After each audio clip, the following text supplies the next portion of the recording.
আসসালামু আলাইকুম। বরাবর মতোই আপনাদের মাঝে আবারও চলে এসেছি একটি ভূত স্টোরি নিয়ে। আশা করি আপনাদের ভালো লাগবে। ভালো লাগলে লাইক কমেন্ট শেয়ার করে আমাদের পাশে থাকবেন। ভূত মানেই ভয়, ভূত মানেই আনন্দ, ভূত স্টোরি মানেই আপনার ভালো সময় কাটার একটি ব্যবস্থা। আর কথা না বাড়িয়ে আমি সরাসরি ঘটনায় চলে যাচ্ছি। এই ঘটনাটি আমার এক বড় ভাই আমাকে লিখে পাঠিয়েছেন। আমি আমার নিজের মতো করে বলছি। আমি একটি বেসরকারি জব করি। হঠাৎ একদিন বউ বাচ্চা বেড়াতে যেতে আমার কাজের খাতিরে আমি যেতে পারিনি। বউ রান্না করে রেখে গিয়েছে। আমি ফ্রিজে থেকে খাবার গরম করে খেয়ে নিই। রাত 11টা বেজে গেছে। কম্পিউটার মেল চেক করে আমি বরাবর মধ্যে ঘুমাতে যাই। আমার ঘুমের কোনো সমস্যা নেই, মুহূর্তের মধ্যেই চোখ লাগিয়ে আসে। কয়টা বাজছে জানি না, আনুমানিক 3টার দিকে আমার হঠাৎ করে চোখের পাতা খুলে যায়। মনে হচ্ছিল ঘরে একজন কেউ আছে। সে হাঁটছে, তার হাতের কাছের ছুরি শব্দ আমি পাচ্ছি। মেয়েটা হয়তো চুলে বেলি ফুলের মালা পরছে। বেশ ভালোই একটি ঘ্রাণ পাচ্ছি।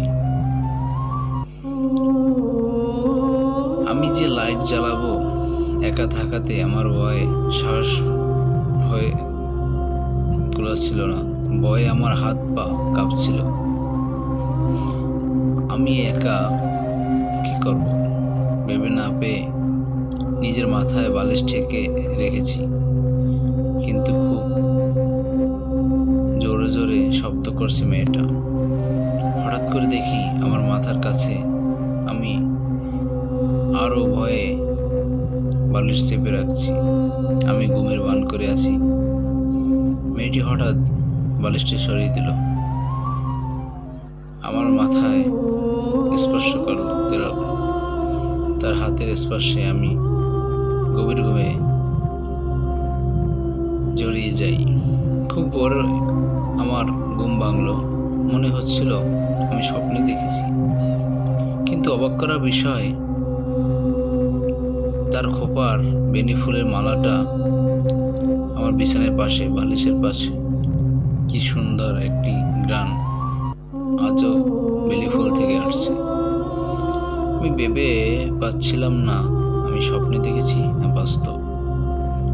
তাহলে স্বপ্নে দেখলে ফুল কোথা থেকে আসলো আজও আমি মিলাতে পারছি না। যখনই আমি ঘুমাতে যাই আমার দু চোখের পাতা বন্ধ করলেই ওই মেয়েটার আওয়াজ এখন আমার কানের কাছে বেশি আসছে। ভালো লাগলে লাইক কমেন্ট শেয়ার করে আমাদের পাশে থাকবেন।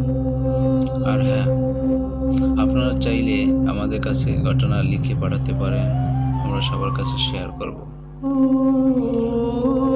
ভূত স্টোরির পাশে থাকুন, আনন্দে দিন কাটুন। আশা করি সবার জীবন সুখে কাটুক।